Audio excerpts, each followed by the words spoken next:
Warm welcome to our two speakers this evening. Venetia, who heads the financial research team at Indian Art Investor, and of course we have Arvind, who is the founder of Indian Art Investor, and he is a man of many interesting hats and also major Instagram celebrity. But besides that, they started off with Artery India, which I believe was looking at data in the art world, and now they have divided their businesses into two sectors they will talk to you more about. I'm not going to delay this, but I would like each of you to introduce yourselves, and then they will present to us what they're going to be, which I think is going to be a phenomenal discovery for most of us to understand the Indian art market in terms of numbers and in terms of facts and figures, which is actually one of the major missing components of understanding the art world. So I'm going to hand over the mic to you guys. Who would like to ladies first, of course. So, my name is Anisha Vikas. I'm an economist by educational qualifications, and I may not have done as many exciting things as Arvind has done, but I've also been pretty much in a whole lot of sectors. So I've also worked in a whole lot of sectors, basically always looking at sectors that needed impetus and boost, and I've been working as an advisor to the government, I've been working in banks, I've also done a stunt with the UN, then decided to take a break from all of this and started my own designer cake business for 8 years out of Bangalore. And now from cake art to real art. So now I'm part of Indian Art Investor. I've been with them for about 1.5 years. And it has been a very, very exciting journey. We will reveal a whole lot of things during this presentation, but for me personally, the movement has been from associating art with, worth crores and an MF Hussain. That was it. That was the limited knowledge that like most people have. But the last 1.5 years has been quite a journey where I have understood so much more. I've understood so much about the nuances of the market and the understanding the need for this awareness to be spread among everyone in order for this sector to actually grow to its full potential. So I'm grateful to Arvind for having given me this opportunity to be a part of Indian Art Investor, and to Ashwin to have me here to have this talk with you guys. So yeah, thank you.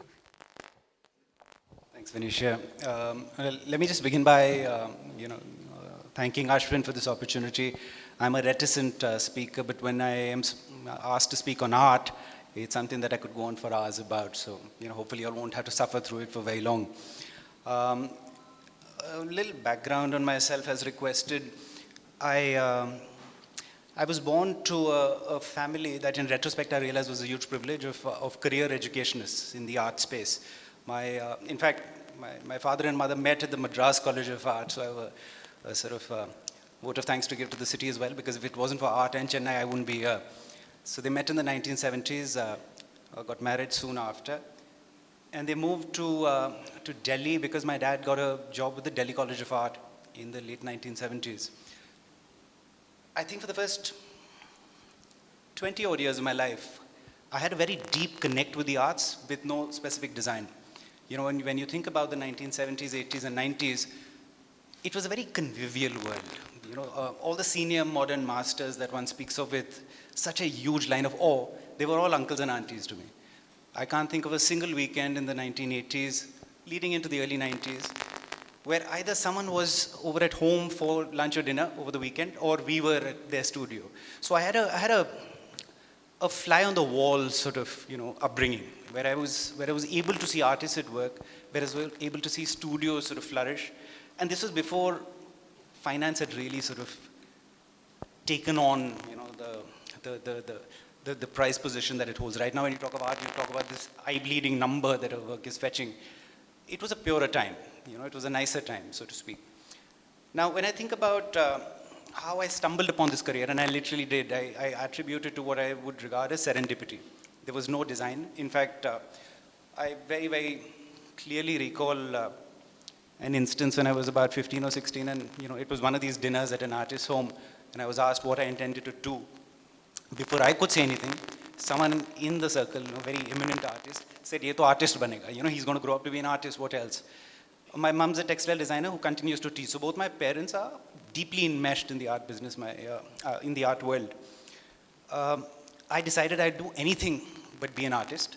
But some things are just destined. You happen to. So I went on to study communications. I read history in Delhi. Went on to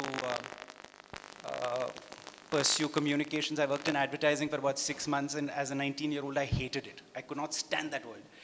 So the only thing I realized was I'm not going to do advertising and PR, and I definitely don't want to do art. This was November of 1999. No, it was actually November of 2000. So I remember my grandparents who lived in Chennai back then. I spoke to them, and they bequeathed me a certain amount of money, which allowed me to travel overseas for the first time. So it was in December 2000 that I traveled to the United States for the first time ever. And on the second day there, I think it was the opening week, on the 2nd or 3rd of December, on the 4th or 5th page of the New York Times, I saw a small blurb which said, "Historic Indian art collection to be auctioned." And it was a tiny little write-up, but it had names of all uncles and aunties, everyone who I knew. And I'd never attended an auction. So I did the only thing that one could do. I borrowed my friend's dinner jacket and I walked into Sotheby's. As I was walking in, I remember seeing this little press conference of some sort that was happening in one corner of the foyer, which was celebrating the sale of a work by an artist that you all might know of, Gustav Klimt. There was a small picture by Gustav Klimt that had sold for about, I think, $15 million. And that at that time, I think, was a world record for the artist, which is why there was this little pomp and show. So I go in and I attend this auction, which to my mind is one of the finest art catalogs ever put together. It was the collection of a couple by the name of Chester and David Hurwitz, who were active visitors to India between the 1970s, 80s, and leading into the early 90s. And they built what would be regarded as perhaps one of the strongest Indian art collections ever. So this was a small portion of about 190 pictures from their collection that was being sold. And it was being sold in order to raise funds to build a wing at the Peabody Essex Museum, which was to house it. Now, what's interesting is that, like I mentioned, it was a spectacular catalog. There were Tayyabs and Souzas and Razas and all the masters, multiple instances of incredible works. The entire body of work, there were 168 works that sold successfully that evening. They raised only $1.2 million. To me, that was astounding. As I was leaving the auction house on that evening, I could not believe that one small, tiny work on wood could sell for $15 million, and here you had close to 200 pictures, the best of the best, that weren't even sort of going past $1 million. That led me down this path of trying to understand what's the logic. Now, this, mind you, is 2000. There was barely anything called the internet that we take so for granted now. But I tried to find answers there, which I could not. I don't remember who, but someone referred me to the New York State Library. And stumbling into that place, I've grown up around libraries. It's a wonderland to me. Even now, I don't get too much time to go to libraries, but I love what they stand for. In the New York State Library, there's a small section dedicated to auction catalogs. And after about 2 or 3 days of rummaging through everything there was, I discovered Klimt was selling in the 1960s for between $4,000 and $6,000. So there was clearly some kind of method that played out this grand scheme, where something for $5,000 could go up to 15 million over the course of time. I was clear in my mind that this was going to happen to India, because India was now liberalized, the GDP was on fire, everyone was saying India is the next big thing. So it was a matter of time before they would be catching up. So I dedicated myself to building what was a very rudimentary database. I came back and I learned how to use Excel, and I started just putting numbers together. And that has now in retrospect, over the past 20 years, led us to a point where Indian Art Investor has what I think is the single largest repository of Indian art sales records. We track about 950 odd artists of Indian origin, and every single picture that has ever sold anywhere in the world is available as a record with us. What that allows us to do is give a very clear perspective in terms of how the market is growing. From the point of view of an academic reference, what is integral is to understand the importance of an artist's practice. What are his or her concerns? Why is this person important? Why is the comment that this person is unleashing upon the world valid? But that's only half the part of the equation. especially when numbers come into play. Being able to understand what is the logic of paying a certain amount of money for a particular artwork has to have some reference, and that is predominantly where I think having access to this data bank makes a difference. And this applies, I would say, to only maybe about 2% of the market. You know, most people who buy art buy for sheer pleasure of brightening their surroundings. So this does not apply to them. You know, if you're buying for love, if you're buying for something that's going to enrich your lives in an aesthetic manner, investment is the last thing you need to think about. In fact, art is one of the worst investments that you'll encounter. If you think you're going to become a millionaire with art, you're not. You know, your entry threshold typically for a safe investment is high. So you need to understand that. What we have done in our capacity as an agency, as a private art advisory and a knowledge firm, is make sure that capital that is being placed on important pictures is spent wisely. We've had the fortune of working with some very wealthy and eminent personalities. We have ensured that their wealth is protected and they're not making silly mistakes, which a lot continue to do even now. Now, that's me in a nutshell. I'm going to get into the numbers. It's actually quite an interesting journey. So this is basically a sort of encapsulation of the various things that we do at Indian Art Investor. We've got several properties that shine light on different aspects. And you'll get to see a large part of it as we go. But we basically support investment in Indian art by crunching what is actionable auction data.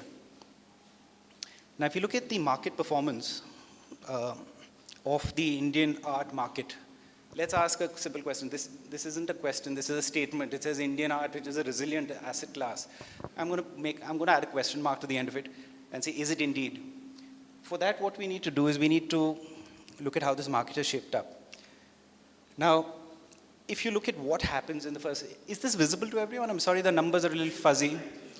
I'll try and sort of walk you all through this. If you see, this starts from the year 1999. For the first 3 years, it's a flat line. There's almost no activity. The yellow line, which you see along with the bar, that refers to the number of works sold, and the bars refer to the turnover of the market, the amount that was generated via sales. The first major move, the first section where you see the bar rise a little, that is the year 2005. And that is when, for the first time ever, an Indian artwork sells for $1 million. There's a picture by Tayyar Mehta, which is titled Mahishasura. It achieves $1 million at auction, and that suddenly captures the imagination of everyone. Everyone suddenly can't stop speaking about art. And the first ones in the queue are the media people. They want to write about art because it's sensational. And very quickly come the financial advisors and the bankers, because here's something that technically they don't understand, but they know they can make money off. So you see a lot of interest coming from the financial community.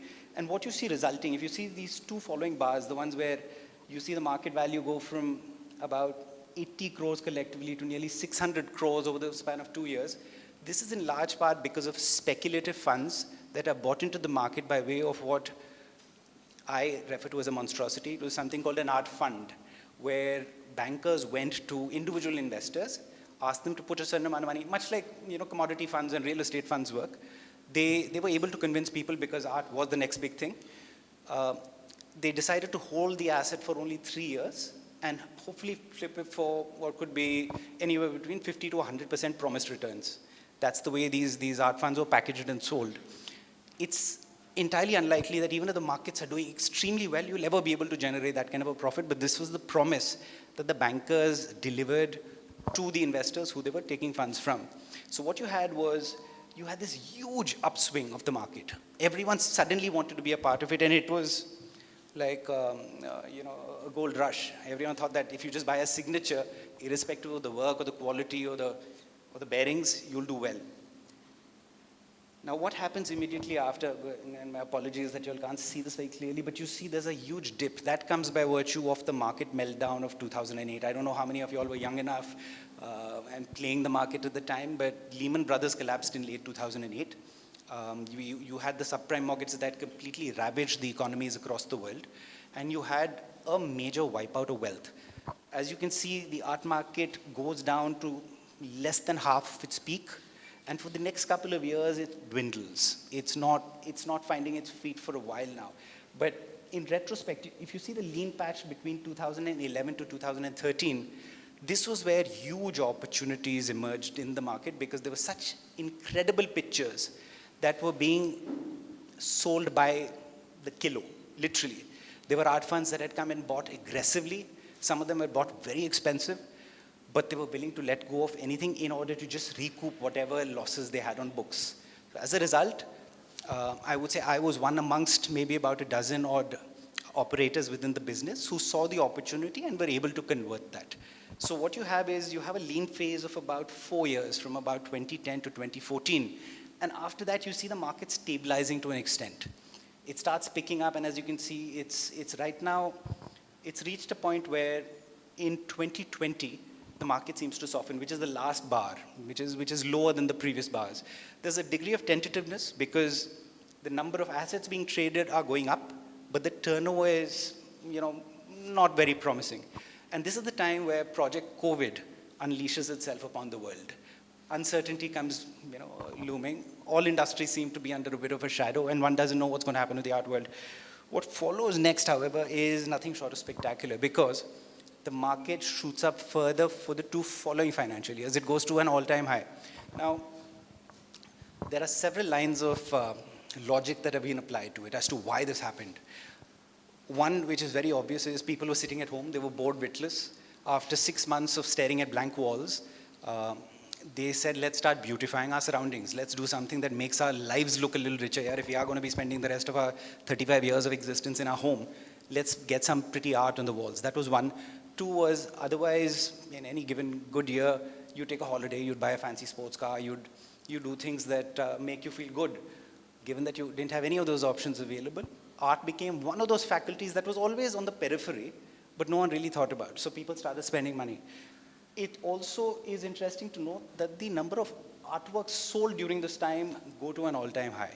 Now that's because the number of youngsters, and when I refer to youngsters, I'm speaking of people in their 30s, anywhere between the late 20s to the mid to late 30s, who conventionally would not be art buyers. They started coming in droves.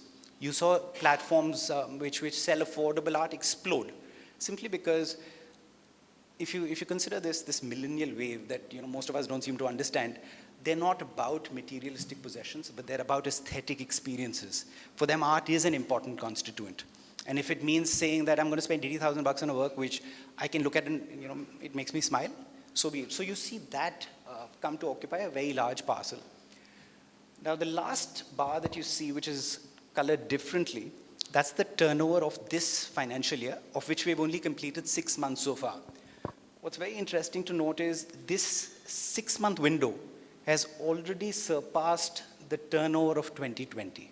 So in 6 months, we have already covered more than the collective turnover of financial year 2020, which means we are well on the path to seeing what is going to be the best year ever. We have already sort of come through 2 spectacular runs. The next year is going to be even stronger. Now, general numbers to give you a sense of performance. I'm going to read out the numbers because I'm guessing you all can't read it on screen. In the year 2001, the turnover of the market overall was 7 crores, and the total number of works sold were 226. So we sold 226 works and we raised 7 crores from the market. 10 years on, in 2011, the turnover went up from 7 crores to 269 crores from the sale of 1,090 artworks. And in 2021, the turnover went up from 269 crores to 1,025 crores from the sale of 3,600 artworks. So over 20 years, you've seen the market go from 7 crores to 1,025 crores. The average price in 2001 was 3 lakh rupees. 21 was 27 lakhs, which is an average rate of growth of 769%. So it just gives you a sense of how this market has exploded.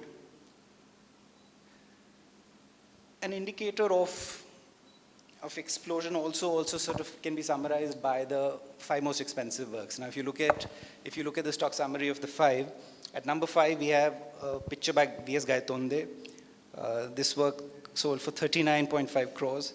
At number 4, another Gaitonde which sold for 36.8 crores. At number 3, again, no guesses, Gaitonde, which sold for 39.9 crores. Number two, any guesses who's at number two? Okay, Tayyab. Okay, Tayyab. We have a Tayyab. So Tayyab manages to squeak one in at 41 crores. And the most expensive work, again, no prizes here, another guy, Tonde. Now what's interesting is, obviously, it's just revealing one facet of the market, but all these records were set post 2020, which is again indicative of how that comfort that I speak of people willing to spend money on something that will give them pleasure. You know, one very important facet of COVID that needs to be brought into account here is the longevity and the aspect of taking one's capital and life for granted. That came very close home during COVID. You realize that you're not infinite, that what you've earned needs to be spent, you need to enjoy it. So you see a lot of conservative minds suddenly opening up and saying, you know what, I'm going to go out there. I've got 1,000 crores, let me spend 10 crores on art. Yeah, what's the big deal? That happened with at least 24 people who I've been speaking to for 15 years, who have the financial wherewithal to acquire, to patronize. And it's not, insofar as my position goes, it's not so much about getting a new client. It's about finding patrons who will support the business. And for us to be able to grow the market, these factors contribute tremendously to getting more people interested. So when a picture sells for 40 crores, a lot more people get interested, even if it is for all the wrong reasons. They come in with that sense of curiosity, but art is so addictive. It is such a bug that once it bites you, you can't look away. So these facets are a very clear indicator of how and what direction the market is taking as we go forward. I'd like to introduce you to a very interesting property that we've developed at Indian Art Investor, which is called Repeat Sales. Vinisha, could I request you to take over? Sure. So like Arvind has already basically spoken about how the Indian art market has grown over the last 20 years. From there, we'd like to give you an insight into actually how some artworks have proven to be solid investments by this property called Repeat Sales. So basically, it's any artwork that has sold on more than one occasion. So basically, a buyer gets it at one price, sells it at one price, and what is she earned in the period of holding the asset. So this is actually one property that has everyone, at least in our organization, really excited, because here is where the numbers are, especially with respect to art as an investment. And we've approached this section, the whole Repeat Sales from in two ways.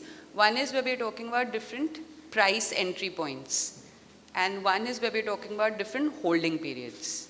So and also, before I forget, we've actually got a compilation of some really interesting repeat sales in the reports that we have on that table. So you can please have a look at that also. Yeah, so we'll start with the section on the different entry points. I think you can see the numbers this time. Yeah. So this is a work by Sakti Berman, which was bought in 2016 for 8.25 lakhs. And in a 3-year and 9-month period, it was then sold for 19 lakhs, okay, giving the owner or the investor a CAGR of 23.6%. We have another example of investment between 25 lakhs to 1 crore. This is a work by Badri Narayan, which was bought in 2018 for 32.4 lakhs. It sold 2.5 years later for 1.1 crores, generating a return, massive return, 40.8%.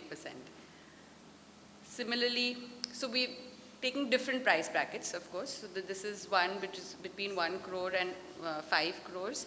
This is a work by Jahangir Sabawala, which was bought in 2015 for 2 crores.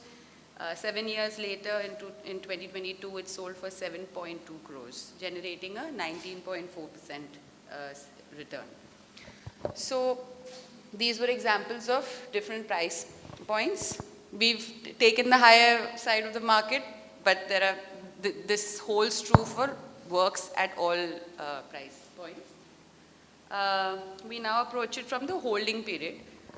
It's always advisable to hold, if you're investing in art, if you're buying art as an investment, to look at it with a longer holding period. typically. It's not something you're looking to flip overnight and make a quick buck on it. So we're looking at 5 to 15 years holding period. This work is by Sadanand Bakre, which was bought in 2013 for 4.7 lakhs. 8.5 years later, it sold for 24.2 lakhs, generating 24.2% CAGR. This work was by the pre-modernist Jamni Roy, 2015, 3.4 lakhs. 6.5 years later, it sold for 11.9 lakhs, generating 21.8% return. Now we're looking at a holding period of over 15 years. So this is like really long term. This work is by Ghulam Sheikh, bought in 1995. So this is really long ago, for 2.7 lakhs, held for 26 years, nearly 26.5 years actually, and it sold for 15.6 crores, generating 27.2% return. Another example of a long holding period is this work by Tayyib Mehta, which was bought in 2003 for 57.1 lakhs. It sold just over 17 years later for 8.2 crores, generating a 16.8% CAGR for the period of 17 years. So these are just a few examples to kind of highlight how you can, when anyone is looking to invest in art, you can enter it at different price points and you can hold it for different, holding periods, but you will still get returns. So, and like I said, these are just a few examples. We have a few more in our report, but this is what drives art as an investment. The fact that that art has the potential to generate a return in the future. From this, I'd like to hand it over again to Arvind to kind of talk us through on the international market, the global art market. Okay, so what's been illustrated here is, for some strange reason, there are some works that over the course of time will generate value, as I mentioned, Klimt going from X to Y. Now, in our study, it's been very clearly established that we, as in art market, the Indian art market, is about 3.5 decades behind the Western parallel. Somewhere between these two parallels sits the Chinese market, and then there are several other art economies. There's Brazil and the BRIC bracket. But the Western art market, which is the really well-established play, is about 32 to 35 odd years ahead of where we are. So exactly the juncture that we find ourselves in now, the Western market was at somewhere in the late 80s, turning into the 1990s. So we've got reference here to a couple of international repeat sales. What you see on screen here is a picture by Philippe Guston. It's what I regard as a very mundane still life. He did far more decorous, far more beautiful still lifes, but this particular picture sold in 1991 for 5 lakh rupees. So, the reason this has been chosen is to give you a sense of what might be trading presently in the Indian art market for between 5 and 15 lakh rupees. That's where Philippe Guston was in 1991. When this work sold in 2017, it sold for 42.2 crores, which is a return of about 25% for the 26 years it was held. Some of you all might be familiar with Jean-Michel Basquiat, regarded as one of the poster boys of contemporary art. He was a graffiti artist who made street art cool. He was one of the first artists who saw street art being taken into a gallery setting and being celebrated for it. This particular picture in 1992 sold for 42 lakhs, which is entirely comparable with the number of Indian artwork price points. In 2017, when this picture sold, it sold for 112 crores. So it went up from 40 lakhs to 112 crores, generating about 21% over this 25-year window. I've taken a leap year and added a slide by Modigliani. Now, Modigliani was a senior painter. Again, aesthetically very pleasing, comes from the classical bracket of painters. This is a work that's first sold in 2003 for 125 crores. So as you can see, that 10-year leap from the 1990s to the 2000s had already seen price points go up. But when this work sold in 2018, it sold for 1,060 crores. So you saw the price points go from 120 to 1,000 crores over 15 years, generating 12.49%. Now, these are 3 instances that come from about 60,000 repeat sales that are derived only from the post-war and contemporary sales category. This is one of about a dozen sales categories that exist in the Western world. This is the most popular, but there are 60,000 repeat instances of work selling more than once. And if you look at the entire market combined, there are about 9.6 million records, and there are in excess of about 600,000 repeat sales or works trading more than once. So there's a lot of churn. If you keep the data set open to seeing how many works sell more than once, you have instances that exceed 610,000 works. Now, if we look at the global perspective, given that we're talking of global order, these past 2 years have been cataclysmic for the world at large. You see the market go from a total collective value of $50 billion to $65 billion, which is a jump of about 19%. The Indian art market, interestingly, mirrors exactly that. In 2021, it was at 118 million, and it goes up to 137 million over that 12-month window, which is a 16% increase, so entirely in keeping with what was happening in the world. When you look at the evolution of the art market, the modernists are the winners by a long mile. But what was very interesting was contemporary art, which is the younger bracket of art that was created by people who were born typically in the 1950s and 60s, whose practice started emerging somewhere around the 2000s. You see their art again beginning to pick up.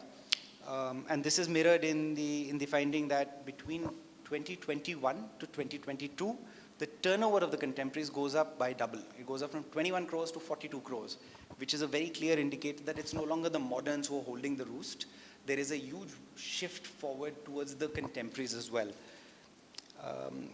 What's very interesting is, as I mentioned earlier, the millennials have come in and they're collecting quite actively. The demographic of 40 to 64 is the most prominent insofar as the dealership bracket goes, which I think will also change. We'll see younger blood coming into the dealer space, which is much needed. Right now, a lot of fossils are running the art business, which will sort of be shaken up a bit. I've been in the business for 22 years now. And of course, there's a gender shift. Now, I sort of try and stay away from speaking about gender. An artist is an artist. But it's very important to note that the shift that is occurring in favor of women painters as well as women collectors is spectacular. That's something that has been recorded in particular in the past 2.5 to 3 years. And it's something that is much needed. Now, again, retaining a global perspective, there's a widening of the market. There are new patrons who have come in. The demographic of buyers is very, very clearly sort of shifting forward. Online sales have exploded, which is again something that's expected, all on account of the pandemic, in my opinion. And traditional boundaries have completely sort of, I think, melted away. I'd like to speak about the modernists, the seniors, just to give you all a sense of where we still stand and what I believe the future holds leading in from there. So if you look at the first wave again, this is going to be very hard to break down without you all being able to see it. But if you all consider the crimson part, those are the moderns. So there are 3 colors. There's the modern, pre-modern, and contemporary. The moderns, as you will see pretty much throughout, this is starting from the year it's starting from the year 1999. Throughout, it's the moderns who occupy front and center attention. They are the overwhelming favorites. And the reason we have retained, this slide as the starter over here is to tell you all that if it's an investment that you're looking at, it would have to be the moderns at this point, when the parameter is safety. If you're someone who has a risk appetite that allows for it, then of course there are contemporaries and pre-moderns. But the only safe bet, so to speak, when it comes to making a sensible investment in this business is with the modern space. Now, if you look at the turnover of the top 5 artists and the rest of the market, in the year 2002, the turnover of the top 5 artists was 4 crores. Yes, ma'am. Yeah, sure, of course. I'm very curious since you mentioned that the future is modern art. So, and I was also very curious when the lovely lady who mentioned that there was a CAGR of up to 25% as well. So, I just wanted to pick your brain. What, according to you, really drives this resale market? What particular characteristic in a particular art piece that you've seen in your 2 decades of experience in the industry has a higher chance of selling at a higher price? Of course, we understand that art is a clean good and that is an inflation hedge. But keeping that aside, what according to you? So there's several factors. What I'm going to do is I'm going to answer a part of it now, and the rest will come once I conclude the presentation. The simplest thing to remember is a lot of art, especially the modern stock that you're looking at, was acquired by the previous generation. These were bought by men and women who were in their 30s and 40s in the 1960s and 70s. Now they've grown old. They've enjoyed the work. The second generation of this family doesn't necessarily have the same ties. If anything, there's a monopolistic position in terms of trying to understand how they can make money of it. So there are one of two factors, and I'm being completely brutal in my summary here. A lot of the older folk who we work with, they would say, and when I say older folk, they're just 10, 15 years older than me. I'm a fossil myself. I'm just very well-oiled.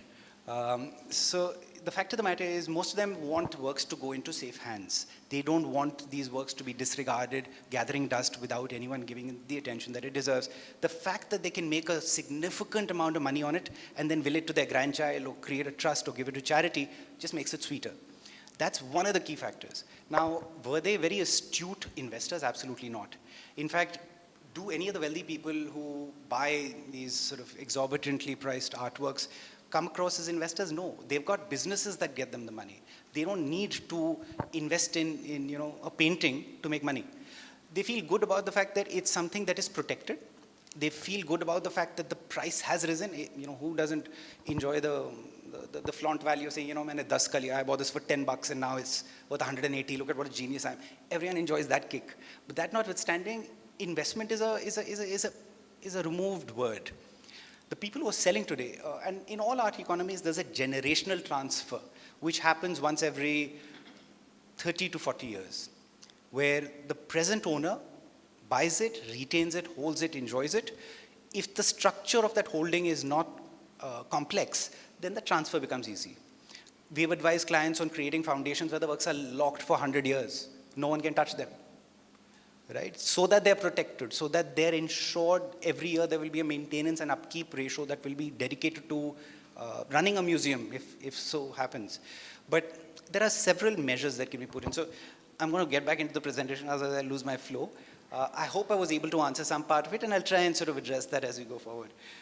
So if you look at the top 5 artists here, so it was 4.1 crores. This is where we are in the year 2002. It went up from, it was 4.1 crores for the top 5 artists, and it was 2.1 crores for the rest of the market. So as you can see, the top 5 artists actually had more than double of what the rest of the market commanded. If we go 10 years hence, now this, mind you, is in the wake of that art fund money that had come in, that speculative money that had come in. It was, as you can see, almost entirely focused on the top 5 names. They rule the business. The rest of the market is a small faction of what the top 5 commanded, and it was very predictable. I remember a time where I used to get a laundry list of 3 names: Souza, Raza, Tayyab. Ye teen dila de. Just get me these 3 works. It doesn't matter what the work is, just get me these works. So this is mirrored in the findings from 2012, where the top 5 artists owned the market. Everyone else was a bit of an excuse. Now, in 2022, as you can see, the market has exploded. It's gone from 160 crores for the top 5 artists to 460 crores, but the rest of the market has caught up significantly. What that means is the market is maturing. It's no longer just focused on those 5 or 6 names. There's a massive widening across territory and turf in terms of what people are willing to collect and spend money on. It's another matter of me saying, I like this work, but me putting my money where my mouth is and actually buying, that's happened very, very evidently in these past 7 to 8 years. Now, if you look at the growth of, the laundry list of 3 names, we'll start with Hussain.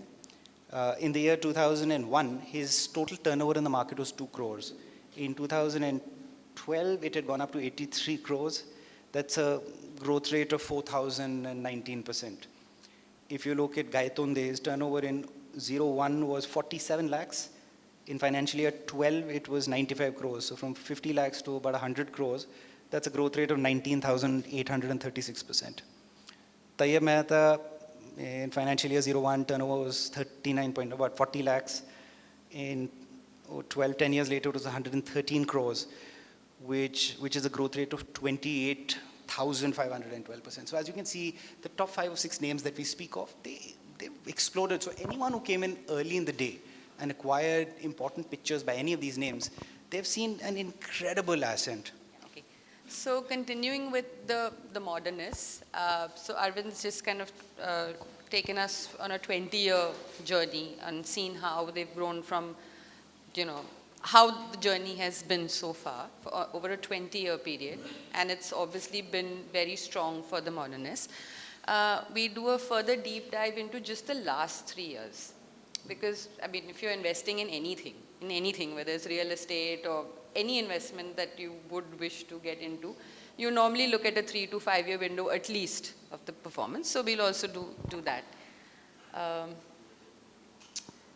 So in the year, just one second, financial year 2020, you can see, in fact, I'll just, pull this up. So you can see that the turnover is are the bars, and the work sold are the yellow dots. And you can see that, the turnover has definitely increased. The number of works sold also has risen quite a bit, almost double, between FY20 and FY21. And I think that's again, we will reference at least part of it to the pandemic, as Arvind was saying, that, also the online sales, people sitting at home and having access to auctions that earlier you couldn't. Earlier auctions were all, physical location. And I think all of that, the pandemic did definitely change the dynamics of the way the art market kind of functions. And it has brought in many more buyers into the fold. Also, so these are just some analysis that we've done. Over the last 3 years, 27% of the market turnover since FY65 has been generated just in the last 3 years. So modernists have always ruled, but even in that sub-segment, the last 3 years, is when they've generated 27% of the entire turnover. The works by modernists have also accounted for 63% of all the works in circulation in the market in these 3 years. So the markets overall performed really well over the last 3 years, and within that, the modernists accounted for 63% of the works sold. And among these 3 years also, FY22 was the strongest, accounting for 40% of the total turnover and 36% of the work sold in this period. So to reiterate, modernists have ruled, and the last 3 years even more so. They're still going really strong. Talking about average prices, when we're talking about numbers, it's always good to kind of look at the averages also. So over here, the average price has also consistently grown year on year. In fact, in FY22, it is almost doubled from FY21. So the turnover for the last 3 years has been a massive 2,100 odd crores with 5,800 works sold, with a sell-through rate of 90%. So I think the lady who just asked the question, one additional thing is the sell-through rate. The sell-through rate is basically how many works are put up, are offered, and how many sell. So it's the ratio of that. So obviously the higher the ratio, the better, And for modernists, that sell-through rate has always been consistently high.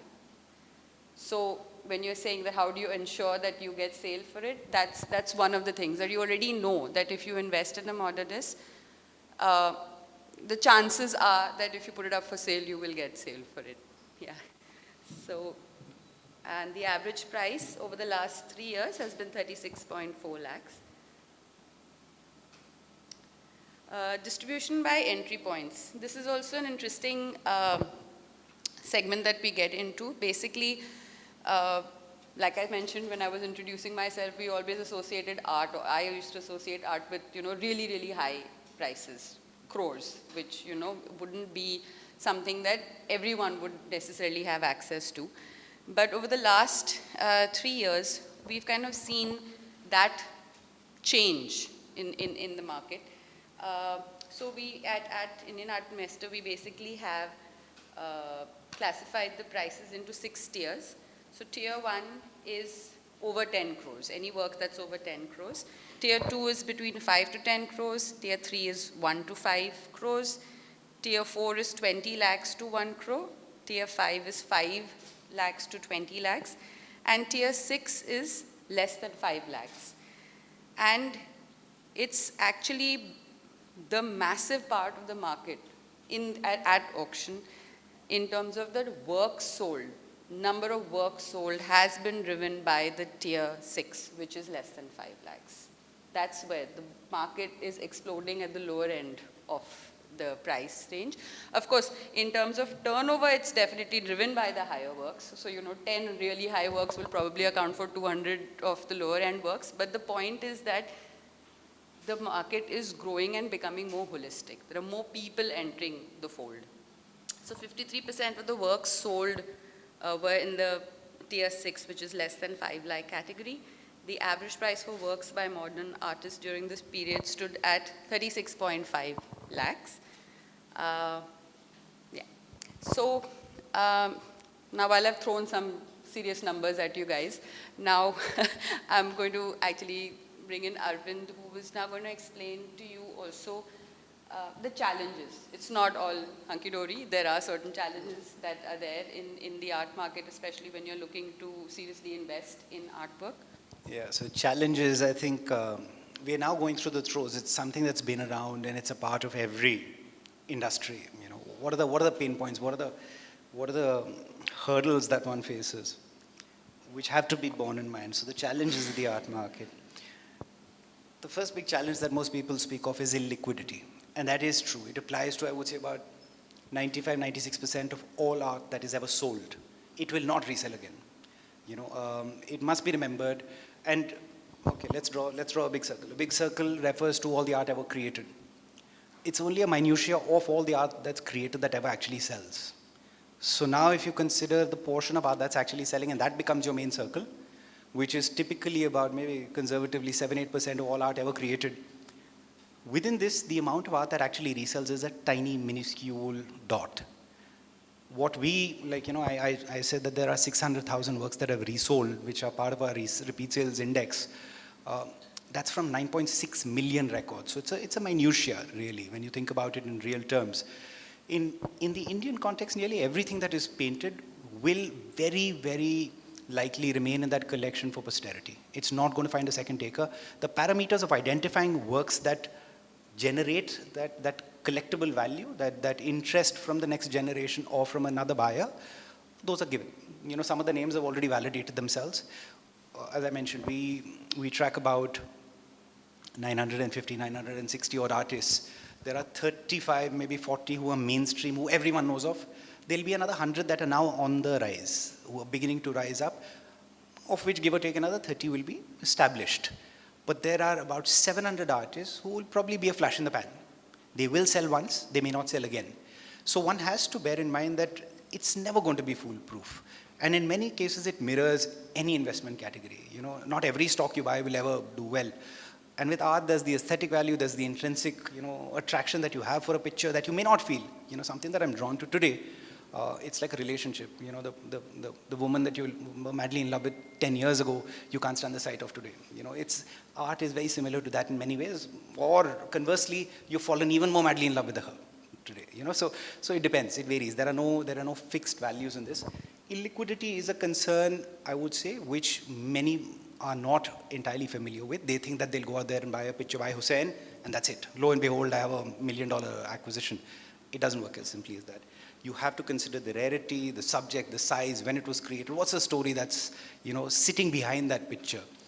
Especially when it's someone as prolific as Hussein. Hussein painted conservatively 20,000 pictures in his lifetime, right? Now, how do you find that one picture that will generate interest going forward? Could it be a super rare subject that he's never painted before? But if it's super rare, is it so obscene that no one will want to touch it with a barge pole? Or is that the reason people would want to consider it? So you have to keep these factors in mind. That's one big challenge. The second is authenticity. This is becoming a, it's the elephant in the room that's sitting, that's becoming larger and larger. Most art economies have gone through it, and they continue to tussle with it. As recent as 2 weeks ago, there'll be a Mark Rothko that you'll know of, which had a market value of $80 million, which someone bought for $24 million, which was clearly fake, right?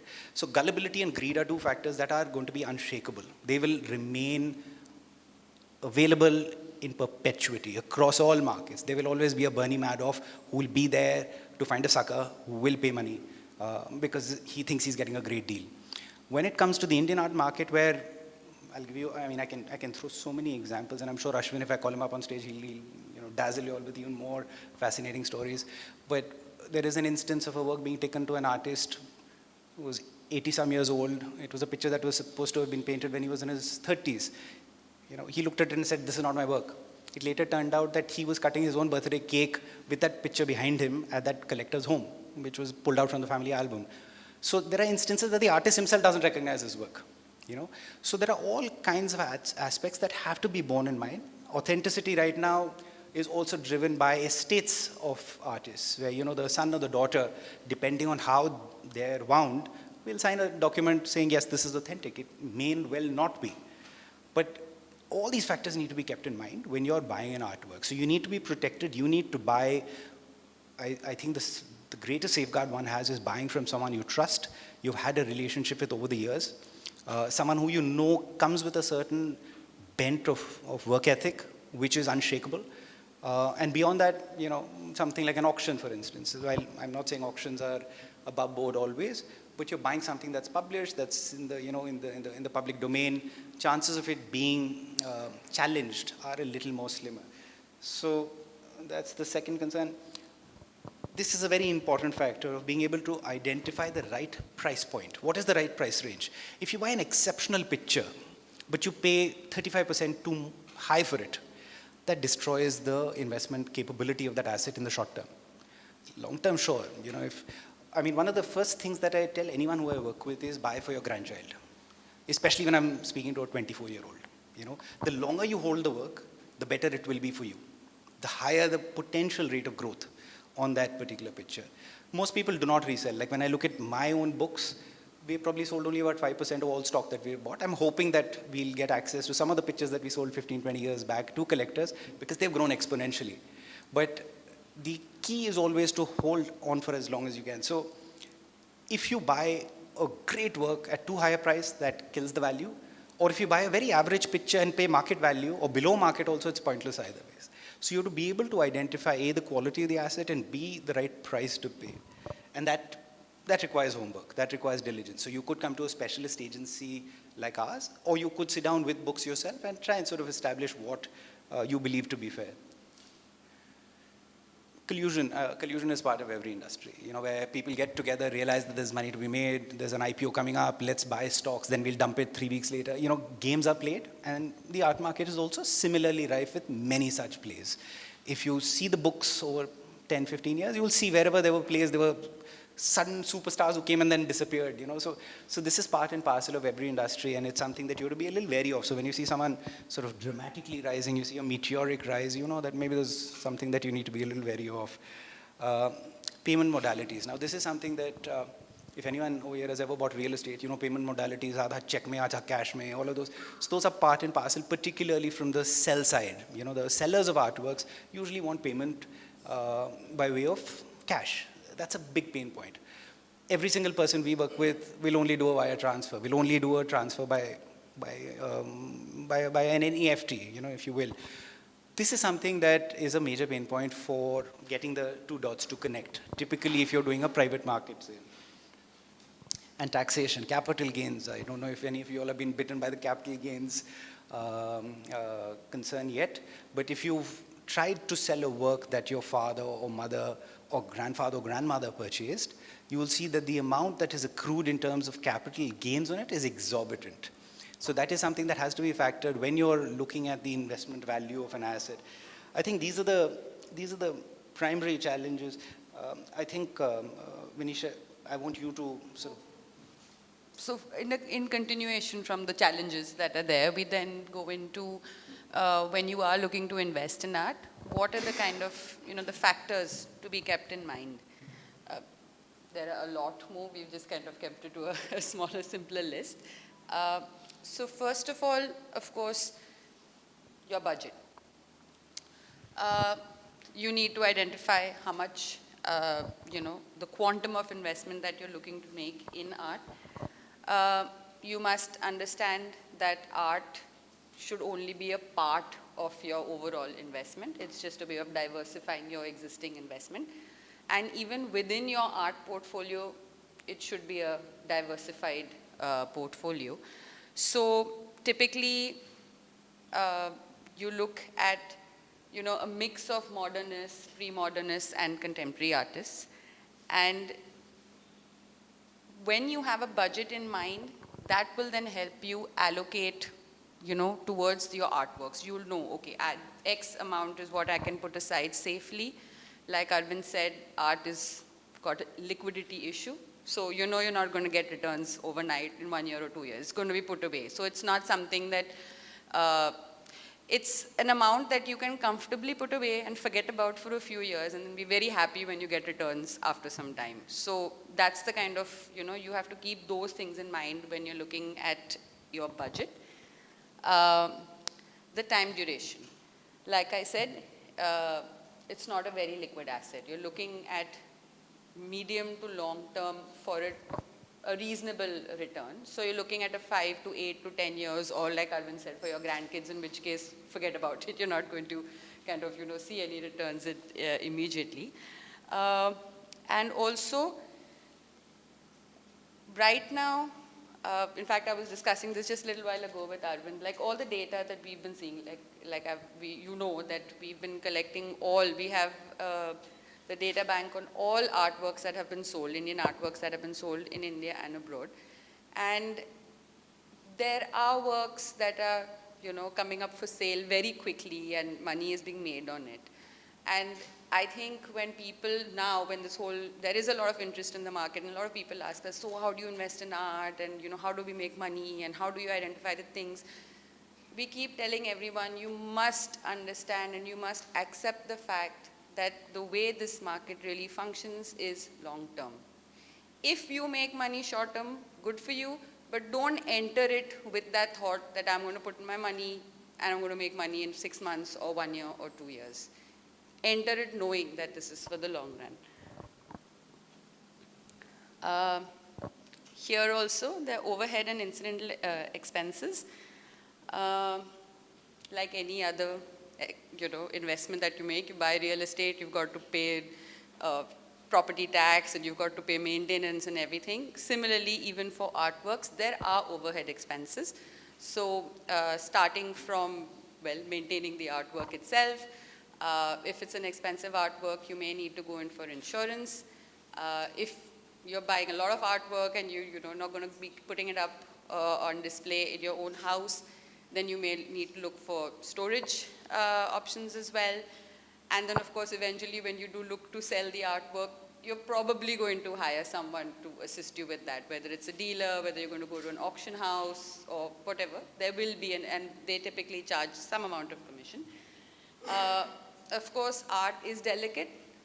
I mean, you have to maintain the integrity of the artwork, basically. So for that, you may also need to invest in restoration. And, so these are expenses that you must be aware of. Anyone must be aware of before kind of, jumping into it. The aesthetic value, like Arvind mentioned earlier, and I'm reiterating, that art as an investment is different from other investments because it also has the intangible value of the pleasure that it gives you, of owning it, of looking at it, of having it, of being able to talk about it. There is a huge aesthetic value and a huge, intangible benefit or returns that artworks have. The characteristic of the artwork. So actually to revisit the aesthetic value, I'm just going to say that when you're looking to invest in art, first appreciate the artwork that you're buying.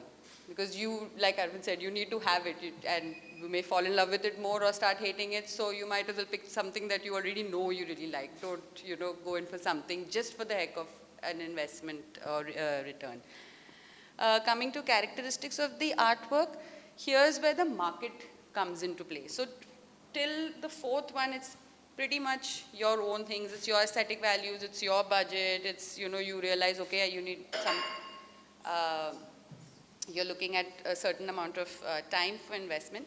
The characteristics of the artwork is where the market comes into play. It is where, well, firms like Indian Art Investor comes into play, where we are studying, we have understood who the artist is, which artist do you invest in, what kind of his work do you invest in, what period of his career, works from which period of his career do you invest in, what medium, what material, what are the sizes, what's going to grow, what are the market trends. These things are when, to answer again your question, these are the things that play a very, very important role in being able to assess where your artwork will move. You have to look at the artist's performance for the last 3 to 5 years, 8 years. You need to look at the medium and material that the artist is working. So like Arvind mentioned, Hussain, how many works did you say he had? Some 20,000. Yeah, 20,000. All of them are not going to do well. There are going to be certain works within his entire repertoire that will do well. How do you identify that? You identify that by seeing the last 5 to 8 years, 3 years, what has been, what is moving. And these are the kind of things that will really, see, there's nothing foolproof, but at least it will, you will get the maximum benefit of, having studied the market and say, okay, I'm hedging my bets here by investing in a work of this, by this artist. And of course, also smaller things like, has it been signed by the artist, and whether it's been published anywhere, how, exhibited anywhere. All these things add to the value of each artwork. And the timing. Timing both on the acquiring side as well as the selling side. And it is with respect to two things. One is within the art market itself, where the art market is, whether it's on the rise, on the fall, plateauing, so when do you buy, when do you sell, and also the influence of the economy as a whole. So if you're seeing things going downhill, like any other sector, right? When you're the dumps, you buy. When it's growing, you hold on. So it's basically, it's similar sort of economics here. The overall thing is awareness. So either you dive into it and learn everything on your own, or you come to people, who have experience in the sector, and you learn things on who the artist is, how's the market going, where's the economy going, do I invest in the particular artwork, how long do I need to hold it for, is this a correct price point that I'm getting it at. So these are various things that need to be kept in mind. Now moving from this last part of the timing, I'm going to hand it over to Arvind, where he will actually run us through the very interesting play on how timing is really important. Yeah, so I think Venetia has already given you all a sense of timing.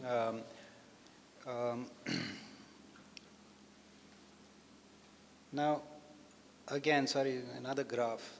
I don't mean to bore you all with graphs, but this is the last one, I promise. But this one's an important one. We talk of avoiding the herd. There's a concept of understanding where the herd is moving and sort of holding off. Now, if you see what happened in that art fund bubble, where you had about 400 crores that got pumped into the market, it started very predictably. It started with the fund managers, who were typically gallerists and dealers, appointed by the bankers to run the funds, starting off with the names that they knew. So there were the moderns, the seniors, the moderns, the Amitabh Bachchans of the world, right, who everyone knew of and everyone wanted to acquire. But they realized very quickly one of two things. First, there were very few high-quality works available even at that time. And two, what they were getting access to were exorbitantly priced. So their 1 crore went in the direction of maybe one work. They looked a little south. And I don't mean Tamil Nadu, I mean with younger artists. They looked at contemporaries. They were like, listen, this guy's 35 years old. He's still in his heyday. He's got 300 works in his studio. Let's start buying him or her.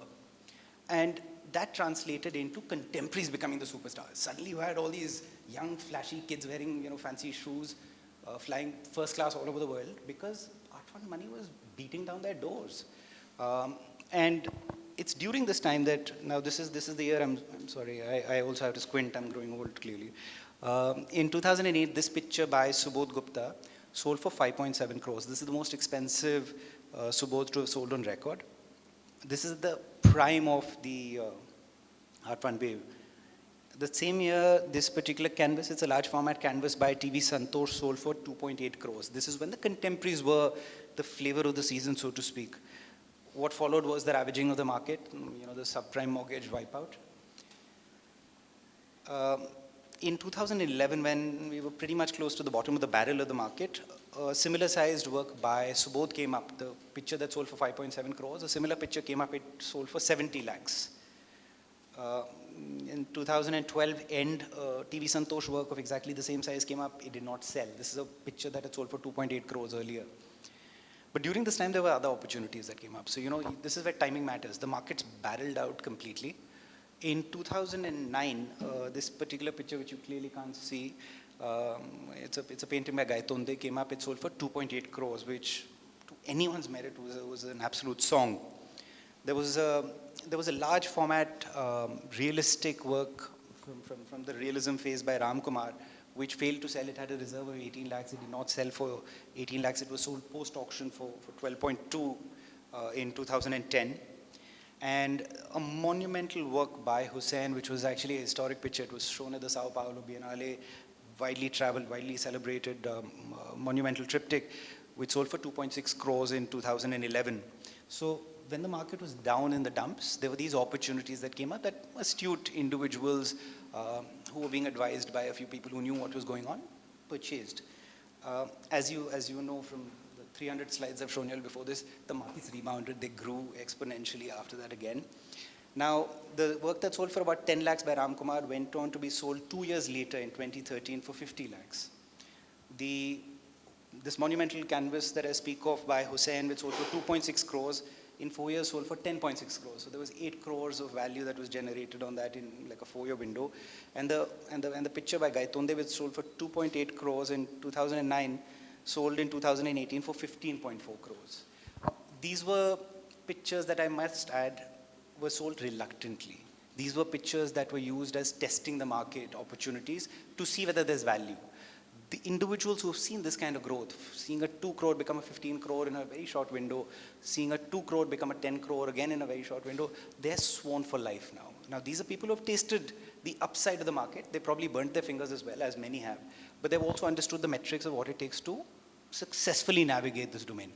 So all it comes down to, and this is I think, mirroring the point that Vinishi was making, timing is very important. What you're buying at this time now, there's every indication that the world is hurtling towards another meltdown.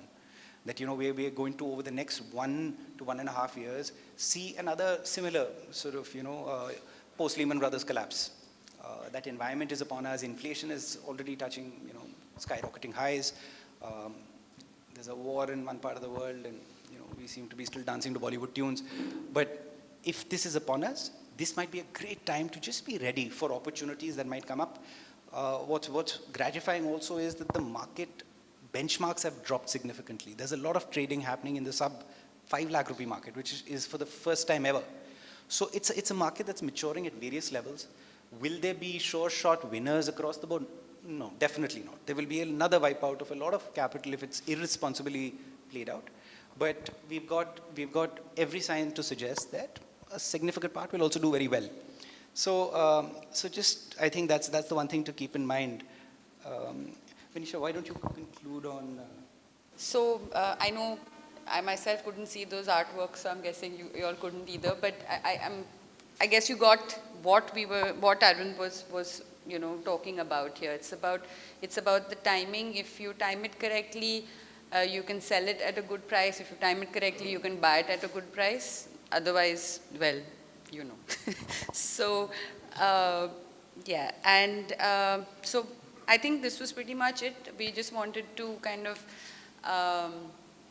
introduce you and walk you through how the Indian art market has performed over the last 20 odd years. reiterating that it is a robust market now. It is a strong market. It's not just something that's going to disappear overnight. It's been there. It's survived two economic crisis that a lot of economies haven't been able to survive. So I guess we're good. And also within the art market, we've spoken about the modernists on how they do make for great investments, and also what the challenges are, and also kind of what anyone would need to keep in mind while investing in art. I'd just like to conclude now with a brief on who we are. So we're a market intelligence firm. Surprise, surprise. And so we actually, like Arvind mentioned, I think, I didn't know this, I learned this today, that his journey started with data collection in his Excel sheet, and that's kind of gone on with us now for many years. So, yeah. So we have actually a proprietary and exhaustive database of all Indian artworks that have sold at auction in India and abroad since 1987. With that, and of course, in-house experts, we have incisive art market knowledge. In all our reports and advice that we give out, we maintain strict neutrality.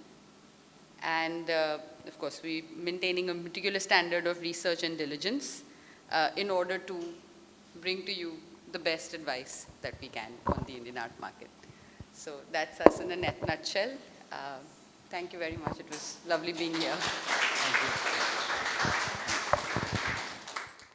Thank you for this phenomenal talk. I've been sitting in the back and figuring out what I'm doing in life and what, there are numbers I'm hearing in the art market. But it's one thing that I would like to add, and then we'll take some questions from the audience, is that while this data is very important, there is a lot of participation that is required from the collector's side. And it doesn't mean, we saw lots of crores. Let me talk even in the thousands that we have on the walls here.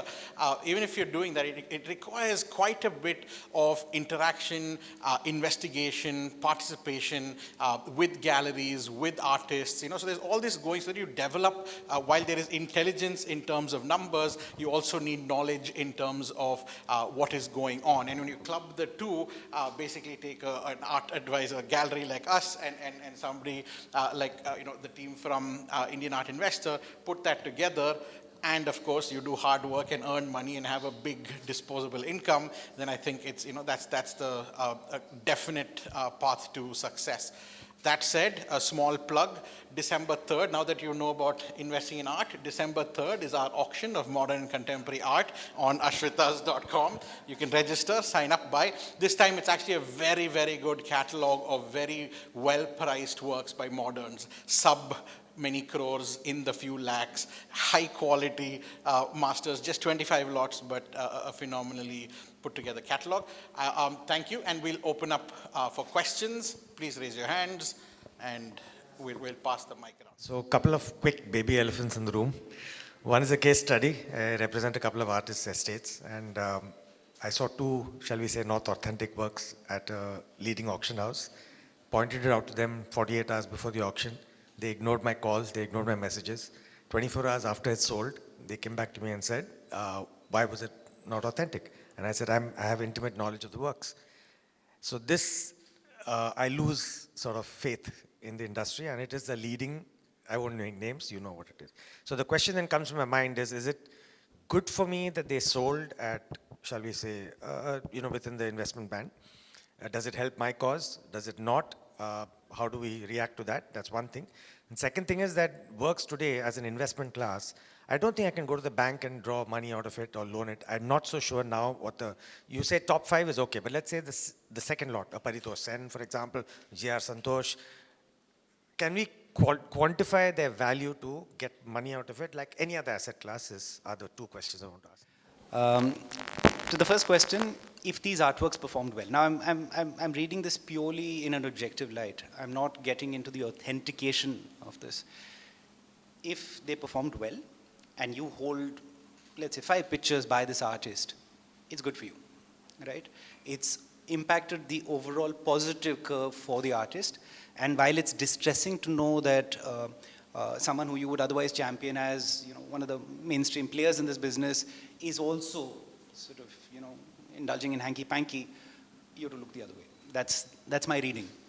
Having said that, and I'm sort of, you know, infusing a degree of cynicism. Yeah, I've seen this happen rampantly across auction houses around the world.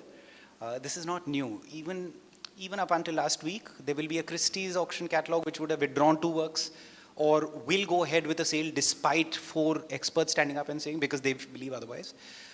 The unsaid rule of this business is once it goes to auction and sells successfully, it's deemed pure. Which means a lot of shady characters will try and whitewash their stock by colluding with an auction house. It comes down to the integrity of the management. Now, in some cases, the management might rightly or wrongly feel that they're sitting on absolutely pristine, perfect pictures, which is why they're still going ahead with it. There's no other reason why I would think someone who I hold up to a certain ethical grade would do so. You know, I mean, I've gotten into a battle with people who I respect immensely over what I know is not a right picture. But they have their reasons, and I have to leave it at that, you know. And if I so strongly feel about it, I should go and shout it out from the rooftops, right? No one will do that. And I think over the next 10 to 20 years, you're going to see the finger pointers recede. Now, finger pointers come in all shapes and sizes. Some are genuine finger pointers, and some are just there to have fun, you know, because they know they've got something to gain by pointing that finger. So you have to understand the value. It's unfortunate that you had to go through this yourself. It's commonplace at, you know, various levels of the market, and it's an integral part of the way this business functions, unfortunately. Hopefully the artist performed very well, and, you know, your stock's risen in value. That's the only way I would read this from the investment perspective. The second part,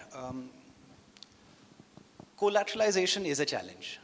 Globally, there are about 36 names who are collateralized, recognized assets, but only private banks and maybe 3 mainstream banks would partake in. A UBS would, a Deutsche Bank, one Cell would. But for the largest strain, it's these private banks that operate out of Liechtenstein and Cayman Islands and, you know, the smaller players, well established, where the turnover of the estate or the signature is beyond $1.5 billion. That's generally the metric. So a Picasso, for instance, a Giacometti. There are about, like I said, 36 names who can be collateralized. In India, I can only think of one private bank, but even over there, they'll be sparing. It'd probably be a Gaitonde and a Tayyab, you know, just 2 names. So we are a very, very long distance from reaching that point where it gets collateralized. There have been conversations with a mainstream banker, but it's just too wide a turf, you know, and I don't see that happening in a hurry. So no, I won't sort of hold my horses on this one. Where does the artist come into the picture here? I would like to know. Only through the gallery or individually, personally? I have no clue. So enlighten us, please. So you have baffled a ton of artists here today, and like what? Somebody's actually selling artwork to, yeah, so I think that's the connection. Resale value aside, what comes back to the artist? Okay, so there are 2 questions that I've picked up here. I'll answer you. I'll answer by seniority. I'll answer ma'am's question first. I think in terms of connectedness, there are a certain set of rules that are unsaid but apply. And I think a very, very integral part of it is luck, of how the journey starts. You have to be spotted. And you have to be spotted by the League of the Supers. I refer to them as the League of the Supers. So it'll either be a super curator, a super gallerist, or a super collector. They need to see you, understand the value of your work. Now, if quality were the only benchmark, then I don't think Shah Rukh Khan would be up there. He's a charming guy, but are there better actors? Of course there are, right? You have to understand that it's so many faculties that go into determining superstardom. When I look at the top 50 contemporary artists, I say, listen, I know so many guys who are so good. Yeah, why aren't they there? What's wrong? It's these factors of who got noticed at what point, by whom, where was the work shown, who collected the work, whose dinner party was that work hanging in, which then led to 3 other people seeing it, leading to a splinter effect. going forward, because it was seen and shown in this gallery, the curator who visited it when they were touring India decided to put it in their retrospective format of the best art created in India. So many factors play up, and that then leads to a trickle down into auction. It comes at auction. By now, work has already traded. 20 people have already bought pictures, so there's interest. One of them will decide to bid in it. So it's a chain. Getting that start is the challenge, and there I will sort of pin it down to Lady Luck more than anything else. Once you get that start, then it becomes easier. But also one very important, if there are artists in the audience right now, it's not about being a one-trick pony. It's very easy to impress the socks of an astute art observer with one spectacular show. The challenge is to keep doing that repeatedly. Now there are some artists who have built a career on just repetitious play of what is very pretty pictures. And in India, that will always help them. I'm not going to take names, but we all know there are some artists who are perennially favorite, though they've been doing the same thing for the past 30 years. In India, that aesthetic draw of something that's a pretty image will remain. But when history books are printed 25, 30 years down and they speak of the greatest Indian artists, their names are unlikely to be there. It's the ones who really push the needle. So for an artist to really score, it's not just skill, it's not just talent. That's the given. You need that to enter the business. It's the intellect. And then there's luck. So it's so many factors that come together to be able to contribute to the aspect. And then, ma'am, coming to your question of resale. Absolutely. Coming to resale is it's an abstract notion, really. It is a factor that when we start looking at a work, it starts by us understanding that this is artist A. He was born in 1940. Between 1960, when the first attributed painting by this person was created, to 2020. Over those 6 odd decades, decade upon decade, what has this person created? That's how we start. So forget about the investment detail and all of this. This is secondary. It starts by understanding who is this human being? Where did this person go to art school? Why did he or she start painting? What is the first picture that he or she painted? And how, over the following decades, did the practice emerge?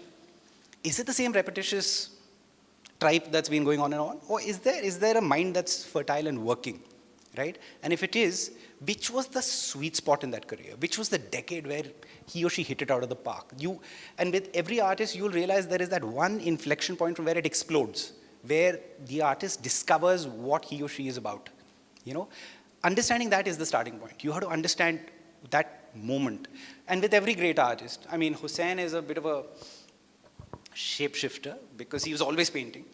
But with every other artist, there's a journey. And you can identify the strongest parcels. And that's where, once you've understood, okay, that of the 6 decades, these 2 decades were the strongest. These were the most important subjects. These are academically the most collectible because they were the rarest, or they were give you an example. In the 1960s, Hussain started speaking to the empowered woman, Devi. Right? Now in the 1960s, today it's vogue to speak about women being powerful and driving society and equal rights and everything. But he was doing this at a time when no one was even looking in that direction. No one really wanted to speak about it. That's a very powerful statement when you consider, and the man was banished from India, and there were all these other aspects that make it a little more interesting. But the fact that he was doing this back when he was makes it incredible. So with every artist, you first need to understand that journey. You need to understand what is so important within his or her, journey. What is it that makes him or her important? After that, you'll understand that, okay, work started selling at auction, these are the prices that were achieved, and this is the most that you should pay for it. So it's a mix of the 2 factors. Resale emerges from understanding what is important. That actually was not my question. Sorry. No, my question was more, you're talking about these incredible numbers in resale. But when you're reselling, if that figure is pushed up, if that artist has been really, it has blossomed, how does that affect the first sale of new works of that artist? How much of these numbers actually factor into the artist's life? Like a Ghulam Sheikh now, what he produces, how much does the artist make from this? It makes nothing from the resales, obviously. Sure. But what happens to his works currently? How much does it become the artist's value? What comes back to the artist? Sure.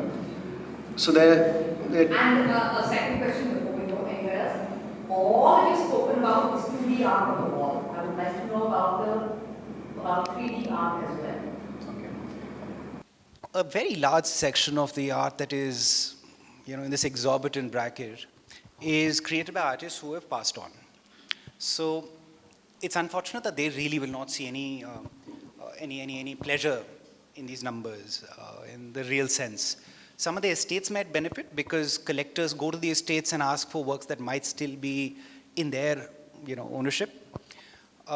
If you talk of the few senior living painters, all of them are represented by mainstream galleries, and the impact of a sizable sale will translate into the price point rising.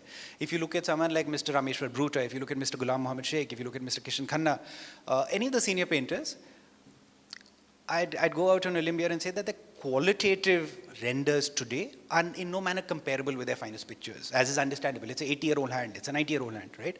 It's never going to be comparable. But their prices are in some manner commiserate with the kind of prices that the auction has seen. So that's a given, that happens, and they benefit. And in the second sort of layering, estates can benefit. So in some manner, the family is sort of, gaining from it. That's the first part. Second part, 3D art. Now you're referring to sculptures, you're referring to installations. Ceramic work, installation work. Several of these references come from sculptural pieces. Himmat Shah is part of the equation, Subodh Gupta is part of the equation, Ravindra Reddy is part of the equation. So this isn't just art that's hanging on the walls, this is collective sales of all artworks, everything ever sold. Look at also, like you talk constantly when you talk international and when you talk about Picasso. But he did a lifetime of ceramic work. That's right. So, that's right. But that's never at the same selling point. It cannot be because, sorry. Yeah, go on. No, so see, there's a certain, when you talk of Picasso was hugely prolific. He was painting every waking moment of his life. Ceramics, he did about 12,000 ceramic works, right? And that was more of a fun plates were put in front of me, do a little doodle, and that made him mainstream. So how that contributed to Picasso's ilk was it made him a superstar that was suddenly in every home. Every home in the 7th and 8th district had one Picasso plate because it was selling for, hundreds of euros as against tens of thousands. I mean, not just plates, and not just functions. Photographs, he did so many, right? He was highly prolific, he was doing sculpture, he was doing everything. When you look at anything that might be constituted as lesser media, and when I say lesser media, I'm not being derogatory, it's just that usually every artist will have one signature medium, and then there'll be other dalliances, if you please, where the artist is experimenting, trying something out. There are instances of artists who are trained as sculptors, but become superstar painters because that's what picks up in the market. I can think of references of that sort, and vice versa. So it's very important to understand what is that primary signature medium of the artist. This is something that this person is celebrated for. Everything else will always have a lesser quota, and even in the general term, canvas rules. Canvas owns 80% of the market without blinking. Everything else constitutes, and when I say everything else, you're looking at 56 other things that constitute the remainder 20%. So that can't be challenged. It'll... Just to add to you, Sumesh Sharma, Clark's House, did have an artist week for an artist about 8 years ago, and that is one of the artists I represent as well. Right. And so now we have taken it as part of our initiative to have this resale value given back to the family. Just to say that we have done that, That's we're doing that, and we're going to do that going forward. That's phenomenal. It's about time. There's a lot more risk in the making of art. Of course. And a lot less. I'm a collector of ceramic. I'm a collector of I'm part of the brigade. I'm just referring to my position as Indian art investors speaker here. So, Add to that, there is actually a law in India which is the resale right. It's part of the Copyright Act, and it does say that artists can charge up to 10% as resale right.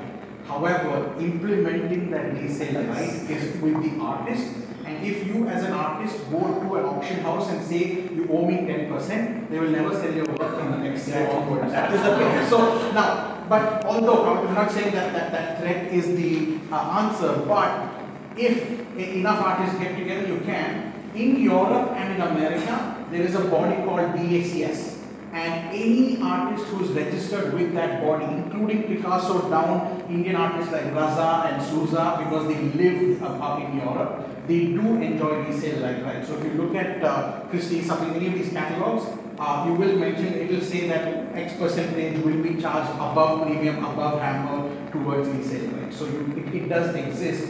Indian artists have not taken that first step. Although many art law firms have been threatening that they are working on this for the last 20 years, but it does exist. To answer your question. Yeah, absolutely. Like a country like France, they're extremely strict. You cannot breathe without first respecting the artist. In India, will this happen? I don't know. I hope it does. So I have a couple of Problem part is getting taken care by NFT. I mean, I know there is a lot of negative connotation from non-fungible tokens, but that's exactly what an NFT solves. It's just the problems where you can add it to smart contracts and say whenever there is a resale happening, the secondary market says this happening, it's taken care by non-fungible tokens. I mean, right now there is a lot of negative connotation, Sure. but I think it will prevail. I think companies like Verisart are rolling out, have been rolling out for years now. But I think it's a matter of time before the negative connotation is off and problems gets taken care of by digitally. Of course, I absolutely. have a couple of data questions. Yes. So, it's not working in your I can say. So, I think what I'm doing, there's some pretty interesting data points and you don't come across such kind of data. So, thank you first of all for sharing this. Just want to dig a little bit deeper into the 20 and between 2020 and 2022 trends.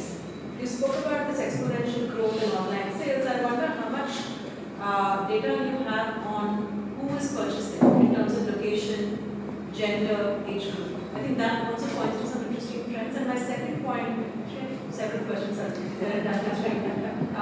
because I'm researching a lot of data. The second point that I had was, what about intersectional trends? So we're talking about real estate going up. So when you're talking about purchases, is it just interest in the art, interest in the art market, or are there other intersectional trends across other sectors which are driving sales?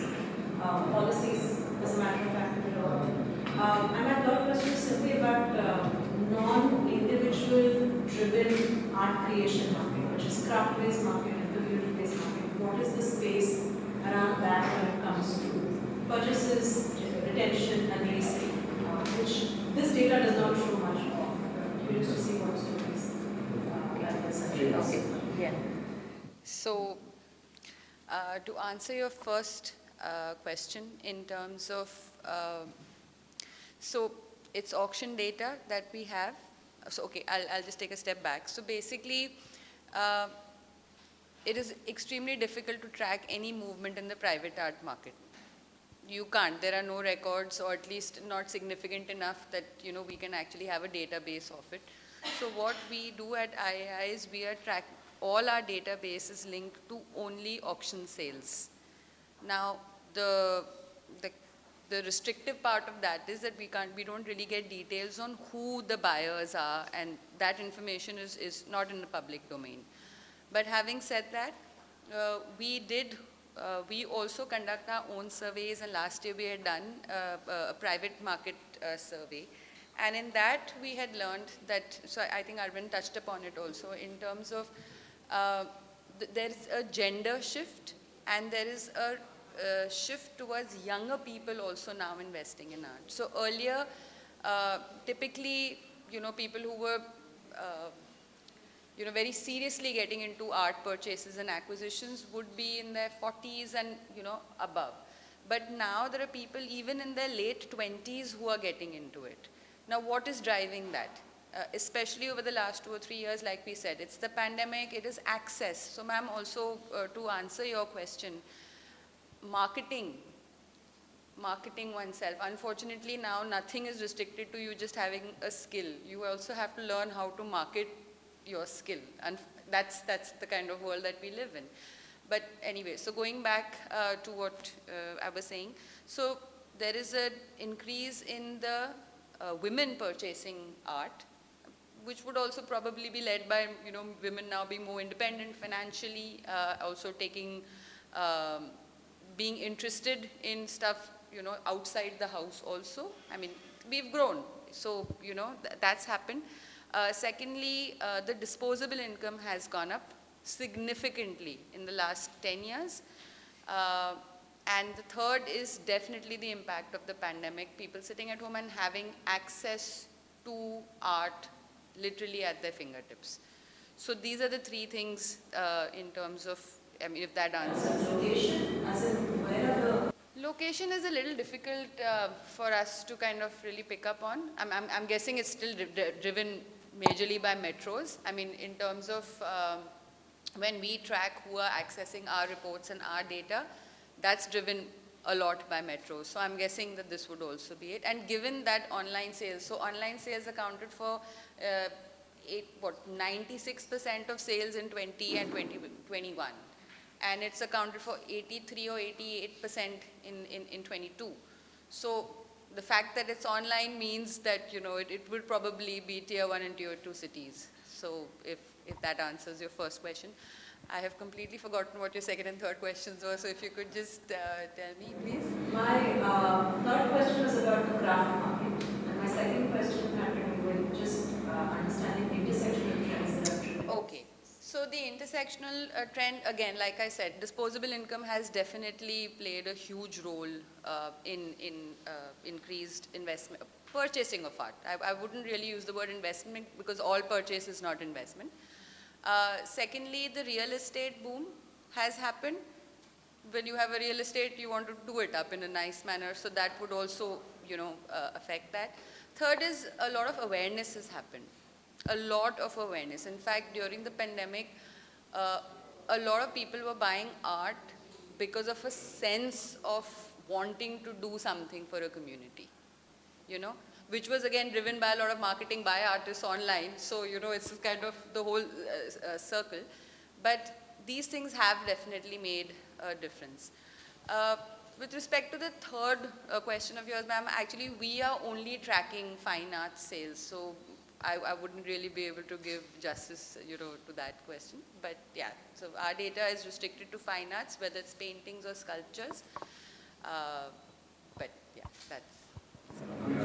Room for one more question. Yeah, so yeah, I'm just really interested to know, like, a lot of emerging artists don't get representation, and me myself as an emerging artist at the time when I started creating a body of work, literally knocked on many galleries' doors to say, look here, you know, like, I've been painting and I'd love to showcase my work, and everybody was like, dude, please carry on because we have no interest. We're more interested in showcasing the, you know, the more senior artists who obviously are more, I mean, in terms of profitability, the kinds that would actually give you the benefit. So, but it took for me as an emerging artist to actually have, I mean, the association of consul generals and various people who are prominent to open my show for me and for it to be sold out completely. And then for a gallerist to say, hey, why didn't we consider doing that? And I did a solo on my own, and not in a gallery, but just, you know, at a random space, like, for people to realize that it was, okay, interesting work. It had to take a really, like, prominent society person to say, I believe in this work, for a gallerist to say, okay, but that is so sad. I had the opportunity to know, like, I mean, X and Y and Z people, but there are amazingly talented artists. Like, I did go to Lokame Taravadu in Kerala, and Bose Krishna Jai actually curated that whole, and phenomenal artists. I have not seen them anywhere, and I feel sad, like, why are they not being represented? Like, I know, like, all the great artists did show once at one point, and they were the first time. And it took that many people to actually show them over and over again to make them who they are. So with you, I mean, is your consultancy, like, I mean, like, pegged towards showcasing or, like, I mean, recommending emerging artists? Like, I don't know, like, I mean... So she kept her career aside and started a little thing called the Madras Art Weekend. That's what... No, it was a community-based concept where we literally wanted a platform for artists. It was born out of the fact that I'd go to Bombay and Delhi, and I'd go for Delhi Contemporary Art Week or Mumbai Gallery Weekend, and Chennai didn't have anything, and I'd really wonder, but why, like, you know? And so it was big, like literally on a lark, we decided to have Madras Art Weekend. And what literally was meant to be a gallery hop ended up becoming a festival where we showcased emerging artists and we sold a lot of art. So it really requires someone to have that guts and balls and say, like, listen, we would like to do that. So I'm asking, like, I mean, would your organization, like, I mean, is there any part of what you will do, like, also look into emerging artists and recommend? No, ma'am, it's a point well taken. I think to answer your question, no, we are not an art discovery platform. We are only focused on the numbers. But I mean, you know, it brings up so many references, right? How many pictures did Van Gogh sell when he was alive? Not one. It was his brother who was buying his work. So the joy of discovery is immense. I think it's become easier. Venetia made a point of marketing becoming a little simpler today because of the throw of social media and the fact that there's accessibility. But it's also a very cluttered environment. So there are challenges, but you know, I mean, if you are destined to be, that's you know, I come back to saying luck. You will have to be spotted. The fact that, you know, you have an initiative like the one you mentioned allows for 100 potential buyers to interface with that art in real terms. So yeah, best of times, worst of times, you know, that's all I can say.